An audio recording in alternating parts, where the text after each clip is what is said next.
আজকের রেসিপি হলো বাঙালির প্রিয় আলু পোস্ত। তো অবশ্যই বাঙালিরা কিন্তু আলু পোস্ত খেতে ভীষণ ভালোবাসে। এভাবে আমি আলু পোস্ত বাড়িতে বানিয়ে থাকি, আপনাদের সাথে শেয়ার করব। আশা করি আপনাদের খুব ভালো লাগবে। তো চলুন বন্ধুরা। তো এদিকে দেখুন, আমি কিন্তু মেপে কোনো দিচ্ছি না, তো একটা আইডিয়া করে পোস্ত নিয়ে নিয়েছি, কিন্তু অনেকটাই পোস্ত নিয়েছি। এবার একটা তাওয়া বসিয়ে দিয়েছি আর ওভেনটাও ধরে দিয়েছি।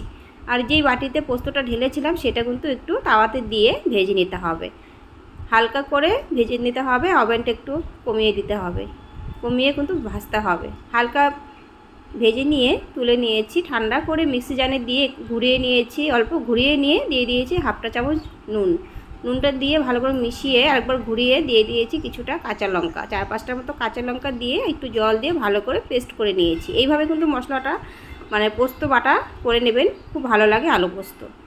তো যাই হোক, এদিকে কিন্তু আলুগুলো কেটে নিচ্ছি, মশলাটা আগে রেডি করে নিলাম। আর আমি যেভাবে পোস্তটা বেটেছি একটু হালকা ভেজে নিয়ে এইভাবে কিন্তু বেটে খাবেন, টেস্টই একদম আলাদা লাগবে, অন্যরকম। কাঁচা পোস্তর টেস্ট আলাদা আর ভাজা পোস্ত কিন্তু টেস্টেই আলাদা। তো বন্ধুরা, আলুগুলো আমি এভাবে 4 ফালা করে নিলাম। আপনারা যেরকমভাবে ভালোবাসেন আলুগুলোর সাইজ করতে সেইভাবেই কিন্তু করে নেবেন। তো এইভাবে কিন্তু আমি আলুগুলো কেটে নিয়ে ভালো করে ধুয়ে নিয়েছি। এবার কিন্তু একটা কড়াই বসিয়ে দিয়ে কিছুটা সরষের তেল দিয়ে দিয়েছি। এবার 2টো শুকনো লঙ্কা, কিছুটা পাঁচফোড়ন দিয়ে একটু ভেজে নাড়াচাড়া করে আলুগুলো দিয়ে দেব।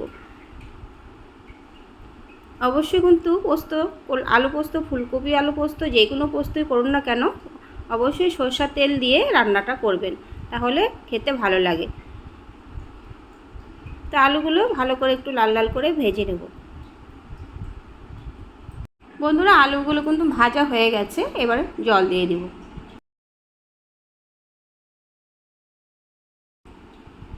আর একটু কিছু জল দিয়ে তারপর এটা ভালো করে আলুটাকে সিদ্ধ করতে দিতে হবে। আলুটা কিন্তু আমি ঢেকে দেব না।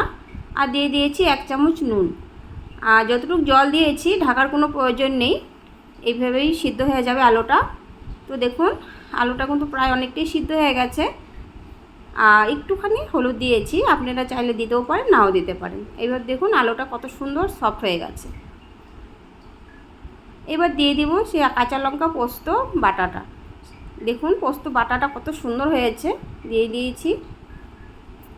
এবার একটু নাড়াচাড়া করে আর একটু কিছু সময় ফুটতে দেব, জাল হবে। তো অনেকটাই দেখুন জল কিন্তু কমে গেছে। আর এখানে 1 চামচ চিনি দিয়েছি। আপনারা যদি ভালো না বাসেন খেতে, চিনিটা অবশ্যই দিবেন না। আর আমার কাছে পোস্তটা, যে কোনো পোস্তই করি না কেন, পোস্ততে একটু চিনি না দিলে ভালোই লাগে না। তো কিছুটা দেখলেনই সরষের তেল দিয়ে দিয়েছি, অবশ্যই কাঁচা সরষের তেলটা দিয়ে দেবেন। এবার কিন্তু আমি নামিয়ে নিচ্ছি। আর এরকমই কিন্তু গ্রেভিটা রাখবেন, তাহলে ভাত দিয়ে খেতে ভীষণ ভালো লাগে। একদম ড্রাই করে ফেললে কিন্তু পোস্তটা একদম ভালোই লাগে না খেতে। তো দেখুন, তো বন্ধুরা, কেমন হয়েছে আলু পোস্ত রেসিপিটা অবশ্যই কমেন্ট করে বলবেন। তো আজকের মতো এখানেই বন্ধুরা,